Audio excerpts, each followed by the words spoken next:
Salve galera, beleza? Me chamo Henrique Eduardo Souza. Esse é perdi as contas de quantos vídeos já foram desse curso de ASP.NET, mas esse é o capítulo 13, é a primeira parte, onde eu vou abordar principalmente sobre Web APIs.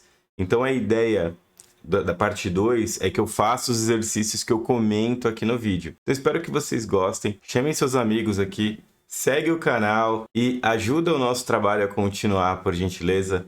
E bora pro vídeo, pessoal!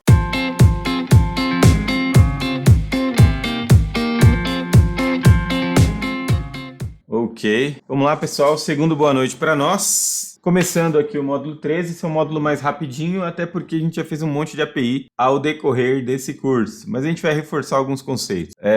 Primeiro, começando aqui, uma introdução a Web APIs, serviços HTTP e mensagens. Tem uns pontos aqui que a gente vai conversar mais. Serviços HTTP. Primeiro, quando a gente vai trabalhar com HTTP, a gente precisa diferenciar o que é o esquema, pode ser HTTP ou HTTPS, o meu host, que é todo o meu endereço .com.br ou .com, a porta, o absolute path, que para nós, na maioria das vezes, pode ser, no caso de controllers, sem rotas, é o seu controller, seu absolute path, beleza? Controller e action também são absolute paths. O que muda são as minhas queries, que são os parâmetros que eu passo depois. Mas Henrique, quando eu tenho lá /travels, /index, /2, tudo isso é meu absolute path? //? Sim. Só o que vai mudar é sua query. Pô, mas a query não tá com interrogaçãozinha aqui. Se a query não está com interrogação, ela é um absolute path. Query é considerada query a partir do momento que ela vem via parâmetro de query, senão ela é rota. Logo, se ela é rota, ela faz parte do seu path. Legal?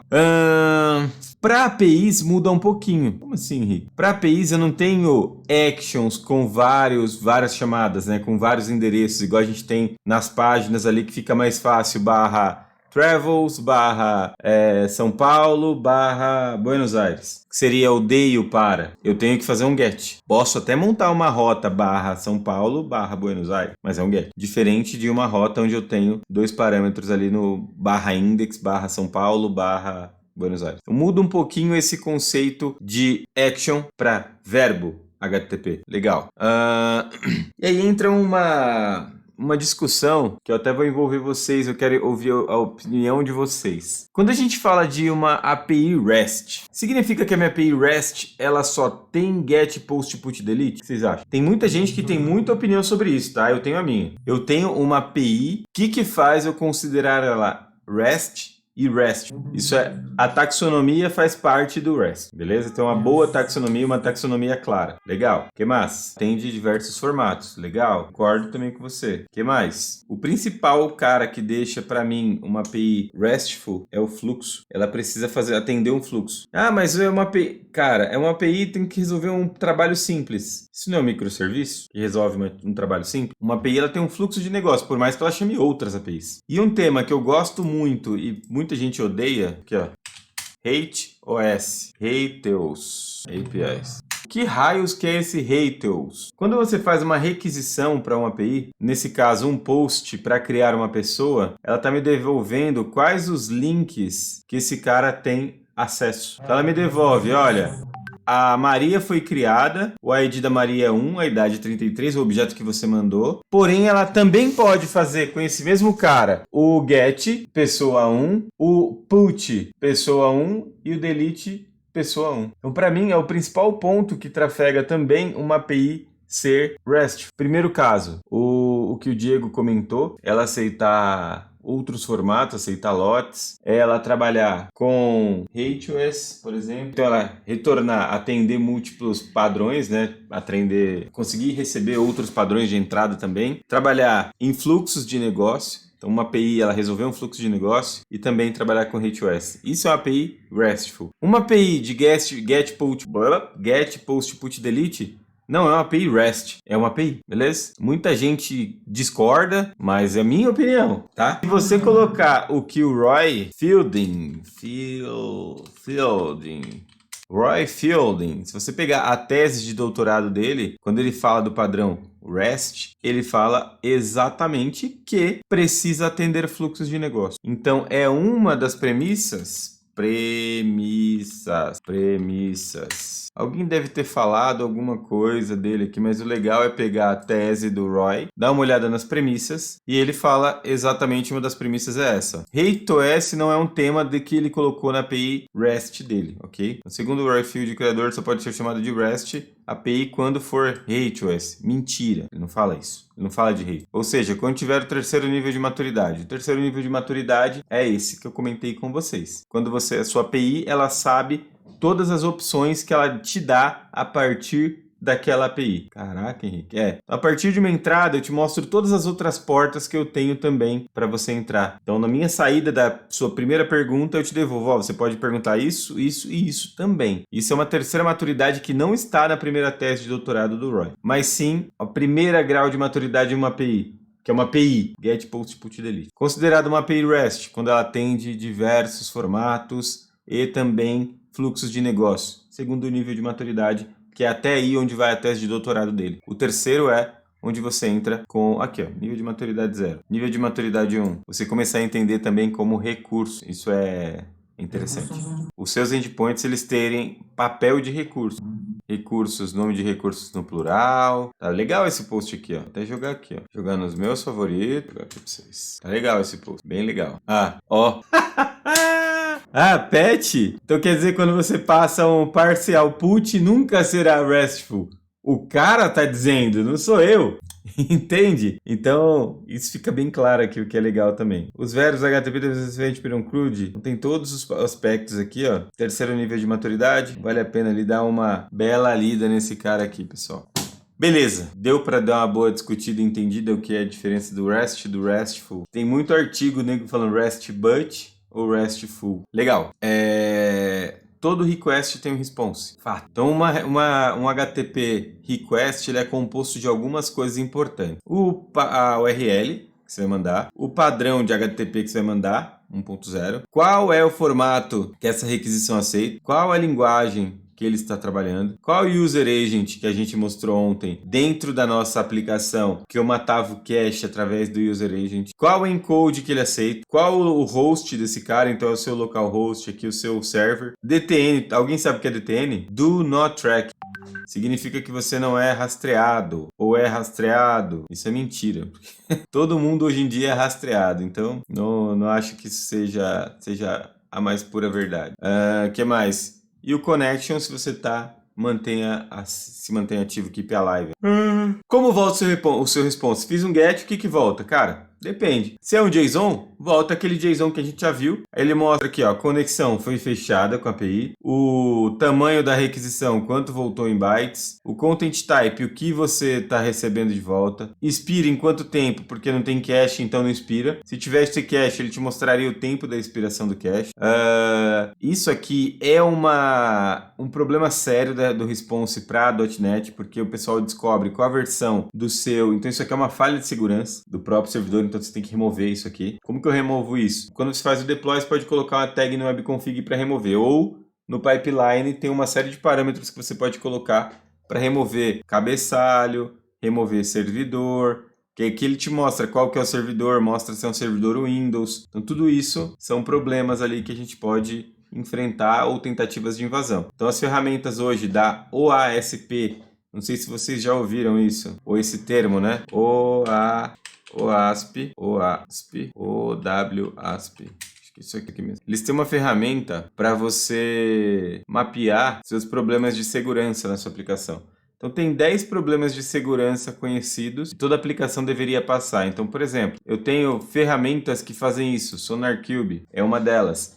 Eu rodo o SonarQube no meu projeto, ele vai identificar todos os problemas de segurança que eu tenho. Todas as vulnerabilidades dentro do meu código. Baseado nas 10 maneiras da OWASP. Então eu tenho aqui os 10 mecanismos de falta de segurança, beleza? Então isso aqui são temas importantes que voltam no seu cabeçalho de responsa. Então guardem bem o OWASP, o SonarQube vale a pena até levar como ferramenta para a empresa de vocês. Ele é open source, tá? Você pode subir uma instância de SonarQube dentro do Azure, ou você usa o Sonar Cloud, que é mais fácil ainda. E ele mapeia tudo que tiver de problemas de saída no seu response e também de vulnerabilidades dentro do seu código. Logo ele te faz codar melhor, te dá vários insights legais. Então, eu posso separar environments também e separar dentro do meu pipeline o que é no environment de produção e no environment de development o que eu posso separar para tirar cabeçalho para que eu não tire o cabeçalho, por exemplo. Porque o Swagger em uma API não é uma boa prática em produção, sabia disso? Swagger em APIs de produção, no way. É um requisito que não pode ser cumprido. Ah, deixa o Swagger ali na API de produção. Jamais, nunca. Porque o plugin do Swagger em si, ele traz vulnerabilidades. Então esse é o principal ponto aí para nós outros. Ok? Legal. Aqui eu entro os status code, pessoal. Então tem um tema bem legal aqui que vale a pena a gente conversar. Status code. Alguém lembra algum status code 100 de... Nunca viu? Status code 100. Eu me lembro do 101, que é o troca de protocolo. Acho que é switching protocol. Eu lembro do 2, que dava no WebDAV, que é processing, a requisição e só. Mas tem 100 também que é continue e tem mais um que eu não me lembro, que é alguma coisa de hints. 102 ou 103. Dentro dos 200, o que a gente tem? As mais conhecidas. 200 é um ok. Se eu mandei um post e você processou, 201. O que mais? Não, quando você não tem conteúdo. 203. Status code. Isso mesmo. Mas na verdade, esse cara não é que você não tem autorização, né? É que as informações que vão ser retornadas, elas não estão disponíveis no servidor. Simples assim. Ele dá não é um 200, mas não vai retornar conteúdo para você porque no servidor não está disponível naquele momento para te retornar as informações. Será que é isso? Código de resposta significa que o conjunto de meta-informações retornadas não é um conjunto exato disponível no servidor de origem, mas é uma cópia local de terceiros, exceto uma condição de resposta 200. 204 é esse mesmo non-content. 205, reset content. 206, um parcial content. Então, por exemplo, quando eu devolvo uma parte ao view, ele deveria devolver 206. Será que o ASP.NET trata assim? Eu não vi. Pode fazer um teste. 207, WebDev, multistatus, aí vem os 300. Eu lembro do 300 que é o 302, eu acho, não, que é o cache. Ele te devolve cache. Found, se tá, acho que é 304, não modificado, é isso mesmo. Quando a resposta é usada para requisições de cache, 304. 305, quando você usa proxy, não usado, de redirecionamento também, ó, temporário, parâmetro. Então, por exemplo, você está com redirecionamento de rota porque algum serviço está fora. Você usa um 307. Então, esses caras são bem sutis, mas é interessante você conhecer. Então, por exemplo, 400, bad request. Muita gente devolve bad request com 500. Você mandou uma requisição errada. Por que eu vou dar o erro no servidor? Lembra que a gente estava discutindo quando a gente mandou o parâmetro nulo? Que aí dava aquele erro muito doido lá do validation? Lembra quando dava aquele erro no validation que a gente mandava um valor e não era outro e não era do tipo errado? A gente deveria devolver para o cara, erro 400 é um bad request, que o servidor não entendeu a sua requisição e devolveu uma sintaxe inválida. Podia devolver um bad request com um payload de exemplo para você, falando, ó, o formato é esse, era o correto. Quando não tem autorização, deu dar um 401, pode ser, porque você tem o forbidden também, né? O forbidden é quando você não tem direito de acesso, ou na authorized você não está autorizado a entrar. Quando você está autorizado, não significa que você tem acesso àquele conceito de autenticação e autorização, né? 404, que é o mais famoso aí, que a gente está acostumado. 405, 6, 7, 8, 9, 10. Então 400 tem um bocado deles. Vale a pena ler e entender o que vale retornar too many requests. Alguém já recebeu isso daqui? Uma Black Friday, por exemplo, provavelmente. Ele fica dentro de um loop até matar a requisição. Ele dá um erro no JS, né? No JS dele. E aí tem os erros do servidor. A bad gateway, um erro não implementado, internal server error, gateway timeout, HTTP version não suportado. Esse daqui nunca vi. Insuficiente storage, esse daqui eu já vi e é bem triste. Quando a sua aplicação não roda porque acabou o espaço em disco. Isso acontece no final de semana. Então tem uma lista aí de status code bem extensa. Vale a pena ler com calma e entender todos esses caras, que faz toda a diferença. Também é importante isso no conceito de uma API RESTful, tá, pessoal? Os status trabalhados devem ser os status que você realmente, o que ele realmente está fazendo. Senão fica meio confuso ali do cara tá olhando, puta, tô recebendo um 400, ou tô recebendo um 200, com uma mensagem de erro, porque o registro não existe? Como assim? Por mais que você está tratando o dado, tem que devolver para o cara 404. Se eu mandei um registro que não existe, eu vou devolver uma mensagem bonitinha para ele, eu vou devolver um 404. Introdução à Web API, conceito de request e response, usando rotas. Então como é que a gente trabalha com rotas na API, pessoal? A gente viu algumas maneiras de trabalhar com rotas, né? Posso usar a rota padrão aqui, /API, o nome da controller, e os verbos internos. É muito comum trabalhado com os verbos get, post, put, delete. Eu penso em fazer o exercício desse cara aqui, criar uma aplicação com patch. Todo mundo de acordo? Padrões aqui, um serviço simples. A enumerable para customer para um get, um void com customer para post, para put e para delete. Então se for pensar num CRUD, select, insert, update e delete, beleza? Os verbos que eu tenho dentro da minha API, get, post, put, delete e também tem o patch, beleza? Consigo trabalhar também com patch dentro desse cara. Como é que eu hospedo e monto as APIs direto aqui com rotas caracterizadas, igual a gente colocou, ó, HTTP GET, se usou um parâmetro route, mas eu mostrei para vocês também que a gente consegue usar dentro do GET, do post, do put, delete, colocar a rota aqui bonitinha. Passando parâmetros na rota, lembram disso? Consigo passar os parâmetros bonitinho na rota, eles chegam aqui. Lembram disso? Lembra que eu consigo trabalhar também aqui com form, com body, com header. Todos esses parâmetros eu consigo receber também aqui na minha requisição. Se eu vou trabalhar com um parâmetro aqui, por exemplo, o meu nome fosse pelo header, eu precisaria colocar ele aqui? Sim ou não? Sim? Se o ID vem pela rota e o name vem pelo header, você especifica na frente do name, com cochetinhos assim, from header, beleza? Então se você especifica o que é rota aqui em cima, é só o que é parâmetro que vem na rota. Barra tal coisa, barra tal coisa, barra tal coisa. Que ele vira o seu absolute path. Se não, ele é header, ou body, ou query, ou qualquer coisa do tipo.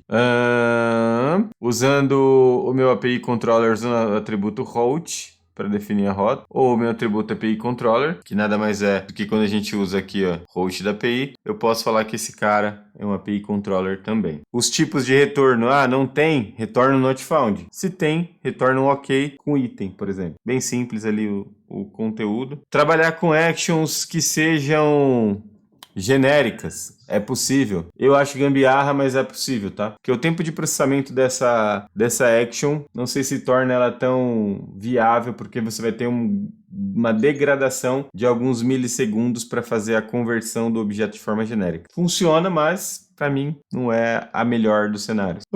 Como é que eu retorno valores aqui, ó? Então eu posso trabalhar com diversos tipos de cenário, devolver tanto JSON quanto XML. Consigo trabalhar com formatos diferentes, até mesmo um CSV, tá? Desde que o meu retorno aqui eu tenha definido ali no meu middleware qual que é o tipo de retorno que eu vou trabalhar. Chamando APIs com jQuery. Vamos fazer? Vou criar uma API com path, para chamar uma API por HTTP Client, também é bem simples. Trabalhando com objetos complexos, né? Eu vou mandar um objeto, receber um objeto serializando ele com JSON, bem não tem segredo. Como é que eu mando um objeto com content read as async, trabalhando aqui com o tipo de objeto que voltou, eu consigo receber o meu objeto e já convertê-lo para aquele tipo desde que eu conheça. Então, por exemplo, quando você entra na documentação de alguma API, não tem lá o payload de retorno? Vou pegar um JSON qualquer aqui. JSON sample. Aqui, ó. Isso aqui não é um JSON? Tá bem pequeno, né? Mas é um JSON, beleza? Se eu quisesse receber isso daqui, Ctrl C, e lá no meu Visual Studio, converter ele em uma classe, vou voltar aqui, API, vou jogar aqui dentro de uma model qualquer, uma classe, beleza? Olha que legal, pessoal. Você tem um JSON, certo, na mão? Alguém sabe esse truquezinho aqui? Ou não? Cola especial, o JSON em classe. Viram? Ou não? Sim ou não? Vou pegar um JSON aqui. JSON SEP. Via SEP. Vou pegar aqui, ó, meu endereço. É um JSON, certo? Você quer montar esse objeto aqui no seu código. Legal? Você não ficar digitando tudo, você já tem o JSON na mão, não tem? Tô colando o especial, ele já vem o JSON prontinho aqui e vira uma classe com getters e setters. Quem sabia desse truque aí? Alguém conhecia isso? Não? A versão community faz isso também, mas para a empresa não dá, beleza? Então, essa parte aqui de você ter o objeto para fazer o read as async do objeto e converter ele no que você quer, é muito fácil desde que você tenha o resultado da sua API, ok? Henrique, mas a API é do cara, lá do terceiro. Beleza. Copia aqui, joga e serializa no seu objeto que ele vai fazer isso automático para você. Ele vai converter o resultado da API naquele objeto. Bem simples. Quando eu preciso passar um objeto para o post, cara, eu passo um parâmetro aqui, ó. Quando você quer passar via header, você usa aqui o response, http message.headers.add, nome do header e o objeto que você quer passar no header. Da mesma forma. Eu tenho aqui HTTP Client Factory, que é para eu construir um HTTP Client de forma mais simples possível. Que eu não gosto de usar, eu prefiro usar HTTP Client direto. O HTTP Client Factory é só simplesmente se eu vou ficar criando HTTP Client para diversos tipos. Quero fazer um método, como é que eu posso dizer? Um método genérico, que eu passo qual verbo que eu quero e ele constrói o HTTP Client para mim. Depois eu vou falar para vocês sobre performance, HTTP Client. Se você tem vários consumos de HTTP Client no seu código, não é uma boa usá-lo diversas vezes dentro do código. Sério? Sério. Como é que eu faço? Injeção de dependência. Porque independente da chamada que você faz usando HTTP Client, ele fica com o listener aberto. Então, nova instância de HTTP Client que você faz no método, se você tem 10 métodos, ele cria 10 instâncias. E essas 10 instâncias ficam em memória ativamente. Então vale a pena você ter a chamada de HTTP Client como? Lá no meu Interceptor, lembra que a gente usa no Interceptor? Para fazer services.add, scoped, add, transient, add, singleton. Injetem o HTTP Client como singleton. Você vai usar uma única instância no seu projeto inteiro. Então ele vai ganhar muita performance e vai te dar alguns mega de memórias livres. Dica, Henrique, número 1. E a gente mataria esse capítulo. O que a gente vai fazer na volta? Uma API com path, beleza? E chamar essa API com path via jQuery, JavaScript e C# também, beleza?